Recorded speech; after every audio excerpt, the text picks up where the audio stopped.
You ask Tiger to solve. This deals with linear equations with one unknown. The final result is x equals 8. Let's solve it step by step. Swap sides. Group all constants on the right side of the equation. Subtract 6 from both sides. Simplify the arithmetic.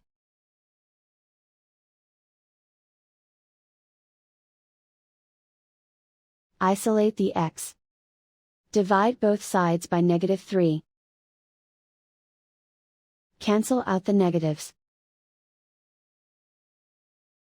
Simplify the fraction. Cancel out the negatives. Find the greatest common factor of the numerator and denominator. Factor out and cancel the greatest common factor. And so the final result is x equals 8.